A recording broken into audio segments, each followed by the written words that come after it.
अस्सलाम वालेकुम स्टूडेंट्स, कैसे हैं आप। उम्मीद है कि सब खैर खैरियत से होंगे और अपना काम भी अच्छे से कर रहे होंगे। आज हम स्टार्ट कर रहे हैं यूनिट नंबर 7। यूनिट 7 का फर्स्ट लेक्चर है ये, और यूनिट 7 का जो नेम है वो है linear equations and inequalities. Name और आउटलाइन या इस चैप्टर में हमने क्या करना है वो डिस्कस करने से पहले मैं आपको बता दूं कि इस चैप्टर में से बोर्ड एग्ज़ाम में जो मार्क्स की डिस्ट्रीब्यूशन है, जो मार्क्स कितने मार्क्स का पेपर आना है वो मैं आपको बता दूं कि टोटल 2 शॉर्ट क्वेश्चंस आते हैं यहाँ से, इस चैप्टर में से लिए जाते हैं।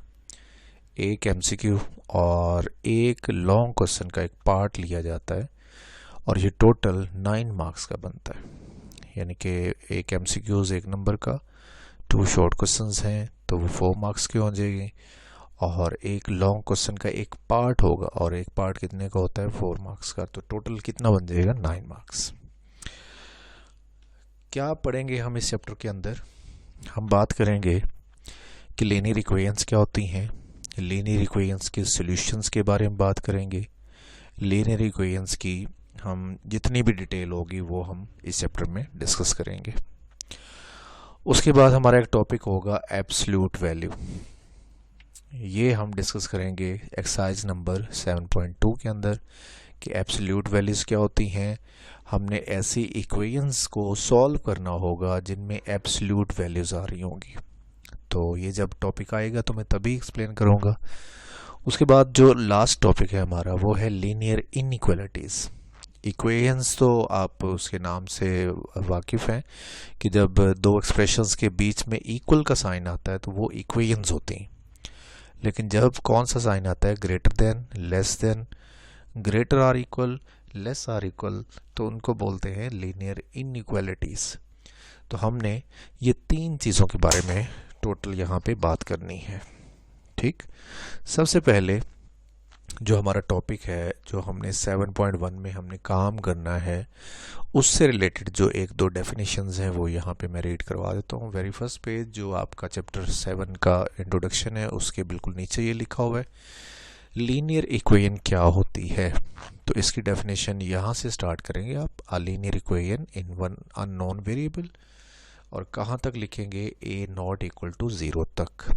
बच्चों ये बोर्ड में काफ़ी दफ़ा एज अ शॉर्ट क्वेश्चन आ चुकी है, और ऐसे क्वेश्चन आया था बोर्ड के अंदर, define linear equation and right it's standard form. यानी कि लीनियर इक्वेशन को डिफाइन करें और उसकी क्या लिखें, स्टैंडर्ड फॉर्म लिखिए।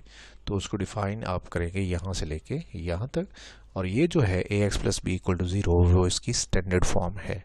और इसमें कंडीशन है कि ए बी जो होता है वो रियल नंबर्स होते हैं, और जो x के साथ वाला नंबर होगा वो जो भी होगा 2, 3, 4, 5 जो भी हो, लेकिन वो 0 नहीं होना चाहिए।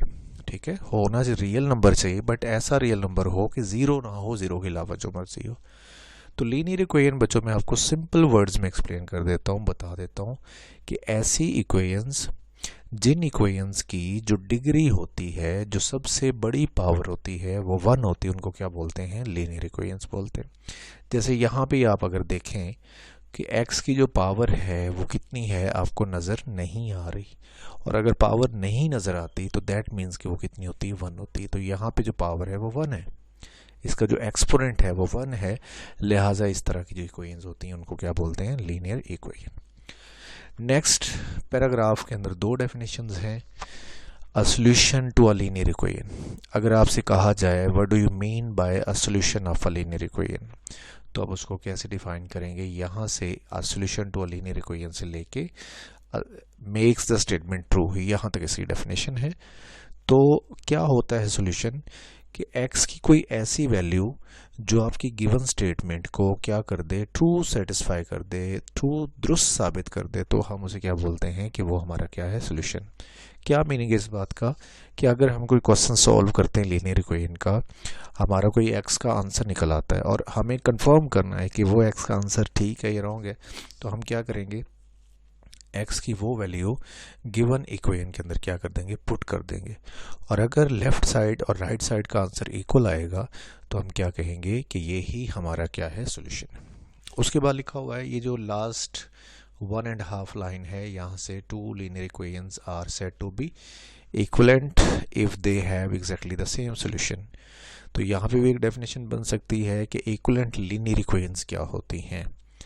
तो वो दो इक्वेशंस या दो से ज़्यादा भी हो सकती हैं कि अगर उनके सॉल्यूशंस क्या हों, सेम हों, एक जैसे सॉल्यूशन हो दोनों के या तीनों के, जितनी भी होंगी, तो उनको हमने बोलना है इक्विवेलेंट लीनियर इक्वेशंस।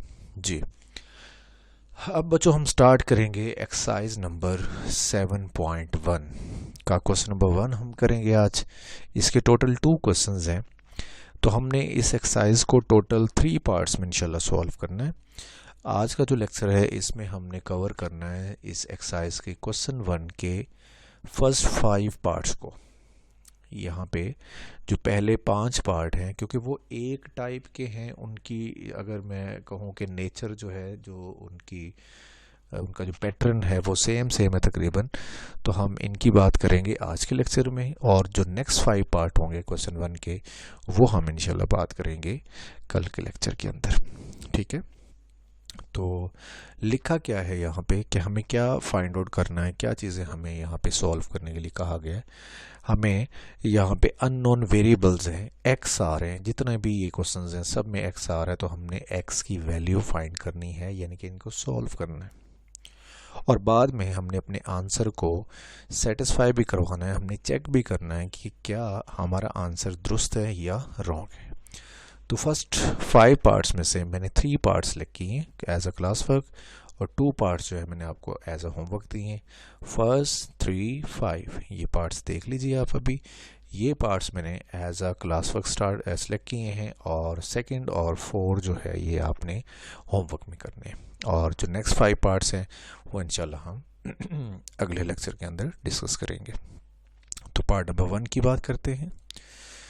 बच्चों आपने नोट किया होगा कि जितने भी ये क्वेश्चंस थे, ये सारे क्वेश्चंस फ्रैक्शंस के अंदर थे, ओवर की फॉर्म में थे।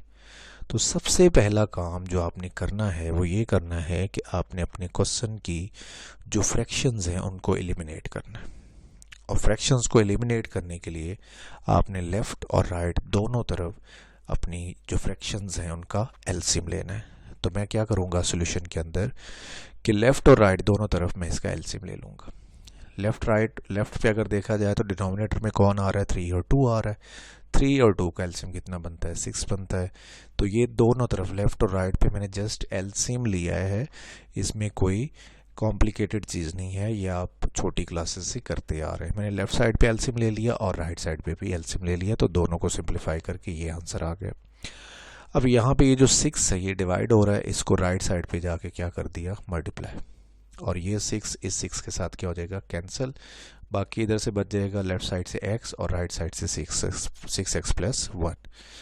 फर्दर क्या करेंगे हम कि x वाली अमाउंट्स को एक साइड पे कलेक्ट कर लेंगे। ये 6x लेफ्ट साइड पे चला जाएगा, यहाँ पे ये प्लस का है तो यहाँ पे आके माइनस हो जाएगा, और 1 यहीं पे रहेगा। -6x प्लस x करें अगर तो कितना बचेगा, -5x। ठीक है, क्योंकि बड़ी अमाउंट माइनस की है तो इसलिए हमारे आंसर का साइन माइनस आएगा। ये -5 यहाँ पे क्या हो रहा है, x के साथ मल्टीप्लाई, इधर क्या हो जाएगा, डिवाइड। तो हमारा x का जो आंसर निकला है, जो वैल्यू निकली वो -1 और 5 निकली। बट हम इसे क्या करेंगे, चेक करेंगे कि क्या वाकई ये हमारा आंसर है। और आंसर या सॉल्यूशन वही होता है जो हमारी गिवन स्टेटमेंट को, गिवन क्वेश्चन को क्या करता है, सेटिस्फाई करता है। तो हमने क्या करना है कि x की ये वाली वैल्यू अपने ओरिजिनल क्वेश्चन में, यानी कि इस क्वेश्चन की स्टेटमेंट के अंदर आपने क्या कर देना, पुट कर देना। और पुट करने का मीनिंग क्या होगा, सब्स्टिट्यूट करने का मतलब क्या होगा कि जहाँ जहाँ पे x होगा आपने उधर उधर क्या लगाते जाना, x की ये वैल्यू लगाते जाना है जो आपने अभी निकाली। जी, तो आपने ये वैल्यू पुट कर देनी है। ये देखिए जहाँ पे x है 2/3 लिखा हुआ है, आगे x है तो x वाली जगह पे -1/5 आ गया। -1/2 लिखा हुआ था और आगे फिर x आ गया था, तो x की जगह दोबारा -1/5 लगा दिया। और राइट साइड पे x +1/6 था, तो जहाँ पे x है मैंने -1/5 लगा दिया। दोनों तरफ सिंप्लीफाई करेंगे, लेफ्ट राइट दोनों का एलसीएम लेना है आपने। और अगर ये इक्वल आ जाते हैं, ये देखिए मैंने दोनों तरफ एलसीएम ली है, लेफ़्ट साइड का भी और राइट साइड का भी, तो दोनों तरफ इक्वल आ गए, यानी कि हमारे इस सोल्यूशन ने हमारे गिवन स्टेटमेंट को सेटिस्फाई कर दिया है, यानी कि इसने हमारी गिवन स्टेटमेंट को दुरुस्त साबित कर दिया है। और अगर इसने दुरुस्त साबित कर दिया है तो इसका मतलब ये बनता है कि यही नंबर हमारा क्या होगा, सोल्यूशन होगा। तो x इक्वल टू -1 और 5, यही हमारा क्या होगा, सोल्यूशन सेट। और बच्चों याद रखिए कि सोल्यूशन सेट लिखने के लिए आपने करली ब्रैकेट्स का यूज़ करना है, राउंड ब्रैकेट्स नहीं लगानी। और अंदर अगर एक नंबर है, एक वैल्यू आ रही है आपके पास, तो फिर तो आप वही लिख देंगे, लेकिन अगर एक से ज़्यादा आ रही हैं तो आपने उनको कॉमास के साथ सेपरेट करना है। 2 आ रही हैं या 2 से ज़्यादा आ रही हैं, 2 से ज़्यादा वैसे होंगी नहीं, लेकिन अगर एक आ रही तो फिर तो वही लिख देंगे। अगर 2 होंगी तो फिर आपने क्या करना होगा, उनको कॉमास के साथ सेपरेट करेंगे। अब बात करेंगे हम पार्ट नंबर 3 की।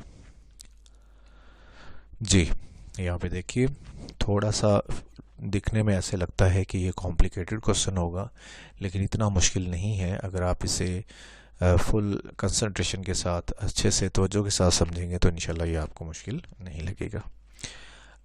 इसके सॉल्यूशन की बात करते हैं। सबसे पहले इसको सॉल्व करते हुए जो इसकी 2 ब्रैकेट्स हैं, लेफ़्ट साइड पे भी और राइट साइड पे भी, उनका आपने क्या लेना है, एलसीएम लेना। बाकी किसी भी टर्म को नहीं छेड़ना आपने, जो ब्रैकेट्स हैं जस्ट उनका एलसीएम ले लेना है। तो मैंने इस ब्रैकेट का एलसीएम ले लिया। एलसीएम लेना आप लोगों ने अच्छे से सीखा हुआ है, छोटी क्लासेस से करते आ रहे हैं, तो उसके बारे में आप खुद ही देख लीजिएगा। तो ये सेकंड जो ब्रैकेट है राइट साइड वाली, इसका मैंने एलसीएम ले लिया। अगले स्टेप में मैंने ये किया कि 1/2 को अंदर मल्टीप्लाई कर दिया। 1 जब अंदर होगा तो फिर तो 6x - 1 एज इट इज़ ही आ जाएगा, बट 2 जो है वो 6 से मल्टीप्लाई कितना हो जाएगा, 12। 2/3 वैसे आ जाएगा। इसी तरह 1/3 को भी अंदर मल्टीप्लाई कर दें तो ये बन जाएगा 1 - 6x ओवर 3 इंटू 2 करेंगे तो कितना आ जाएगा, 6। अब यहाँ से फर्दर आपने क्या करना है, लेफ़्ट और राइट का दोबारा फिर एलसीएम लेना है। एलसीएम लेके हमारे पास कुछ इस तरह से अमाउंट्स आ जाएंगी। ठीक, अब इसमें से सिंप्लीफिकेशन कर लें आप थोड़ी सी। 6x और 8, ये 8 - 1 कर लें तो 7 आ जाएगा। ये वाला 6 लेफ़्ट साइड पे क्या हो जाएगा, मल्टीप्लाई, और ये 6 और 12 की कटिंग हो जाएगी, बाकी बचेगा 2। और ये 2 को अगले स्टेप में आप क्या कर लीजिएगा, राइट साइड पे मल्टीप्लाई कर, ताकि फ्रैक्शन रिमूव हो जाए। फ्रैक्शन रिमूव करना मेन मकसद होता है। और अगले स्टेप में ये 2 दोनों से क्या हो जाएगा, मल्टीप्लाई। 2 6 से 12 हो जाएगा और ये 2 6 से 12 x हो जाएगा। यहाँ से ऑनवर्ड आपने ये करना है कि x वाली टर्म्स को एक तरफ सेपरेट कर लेना है और कांस्टेंट को एक तरफ कर लेना है। जी, तो हमारे पास 18x आ जाएगा लेफ़्ट साइड पे, और राइट साइड पे कितना बचेगा, 5। और हमने x फाइंड करने के लिए 18 को राइट साइड पे डिवाइड कर देना है। चेकिंग कैसे करेंगे, x की ये वैल्यू आपने पुट कर देनी है हमारे गिवन क्वेश्चन। वो कहता है कि ये हमारा क्वेश्चन है और हम इसमें x की जगह पे 5/18 पुट कर देंगे। जी, जहाँ जहाँ पे x आ रहा था आपने क्या लगा देना है, x की वैल्यू लगा देनी। और x की वैल्यू हमारे पास है 5/18।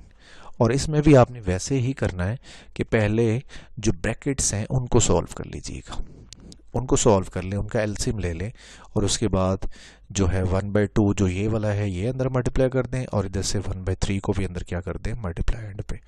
और जितना फिर एंड पे जाके लेफ़्ट साइड पे बचेगा और जो राइट साइड पे बचेगा, उन दोनों का दोबारा फिर क्या करें, एलसीएम लें।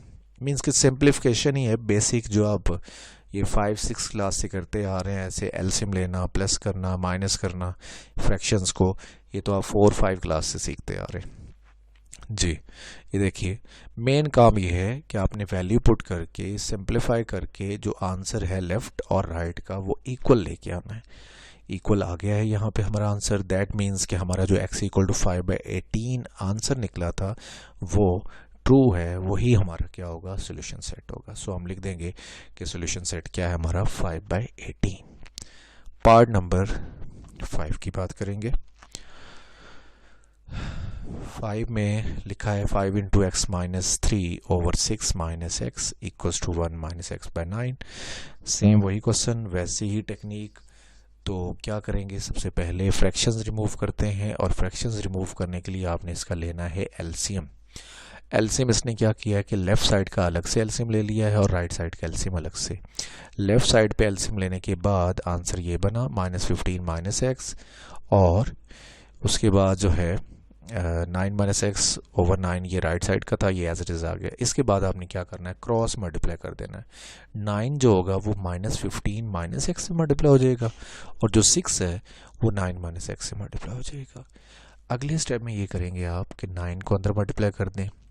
9 × 15 135, 9 × x 9x, 6 9 = 54, और 6 × x 6x हो जाएगा। इसके बाद क्या करना है कि x वाले टर्म्स को एक तरफ कर लेना है। ये 9x इधर आके प्लस हो जाएगा, और ये 54 इधर प्लस का, ये लेफ्ट साइड पे आके माइनस हो जाएगा। और ये 9x में से 6x अगर हम माइनस करते हैं तो कितना बच जाएगा, 3x, और ये वाला 3 इधर आके लेफ्ट साइड पे डिवाइड होगा, तो ये कटिंग करके कितना बचेगा, -63। अब ये x की वैल्यू आ चुकी, बट हम इसका क्या करेंगे, अभी चेकिंग करेंगे क्या है कि ये हमारे क्वेश्चन को सेटिस्फाई करता है या नहीं करता। तो आपने x = -63 पुट कर देना है कहाँ पे, जहाँ पे x आ रहा होगा आपकी ओरिजिनल स्टेटमेंट के अंदर। ये देखें, जहाँ पे x था मैंने -63 लगा दिया, इधर भी -60। अच्छा, यहाँ पे जो -63 लगाएंगे आप इस x के अंदर, तो आप थोड़ी सी एक एहतियात कीजिएगा कि यहाँ बाहर भी माइनस है, तो आपने क्या करना है, छोटी सी ब्रैकेट लगा के फिर -63 अंदर लिखना है। ये देखिए जैसे यहाँ पे लिखा है, यहाँ पे भी आपने ऐसे ही करना है। अगर बाहर माइनस का साइन हो तो आगे वैल्यू पुट करते हुए याद रखें कि हमेशा छोटी सी ब्रैकेट लगा के फिर उसको पुट किया करें। जी बच्चों, यहाँ पे -63 -3 ये -66 हो जाएगा। 6 और इसकी कटिंग करेंगे तो ये 11 आ जाएगा। 11 5 = 55 हो जाएगा। इसकी भी बात कर लेते हैं। 9 1 = 9, 9 7 = 63, 63 7 जो आया ये माइनस का होगा क्योंकि यहाँ माइनस है, माइनस माइनस क्या हो जाएगा, प्लस, और ये 1 + 7 ये कितना हो जाएगा, 8, और इधर से बचा था हमारे पास 5 × -11, तो ये आ गया -55, और ये माइनस और ये बाहर वाला माइनस प्लस हो जाएगा, तो कितना आ जाएगा, 63 प्लस का। दोनों को प्लस माइनस कर लें, 63 में से 55 माइनस कर दें तो कितना बचेगा, 8। लेफ्ट और राइट दोनों तरफ आंसर क्या आ गए, इक्वल आ गए। सो x = -63 ही हमारा क्या होगा, राइट आंसर होगा। इसके साथ ही हमारा आज का जो टॉपिक था वो फिनिश हुआ। हमने पहले क्वेश्चन के फर्स्ट 5 पार्ट्स जो हैं उनकी आज बात की है, जिसमें से 3 पार्ट्स मैंने आपको करवा दिए, और जो 2 पार्ट्स हैं वो आपने एज अ होमवर्क करने हैं। तो कल इंशाल्लाह इसका जो क्वेश्चन 1 होगा उसको हम फर्दर प्रोसीड करेंगे और उसको कंप्लीट करेंगे। तो अपना ख्याल रखिएगा, मिलते हैं इंशाल्लाह कल, तब तक के लिए अल्लाह हाफिज़।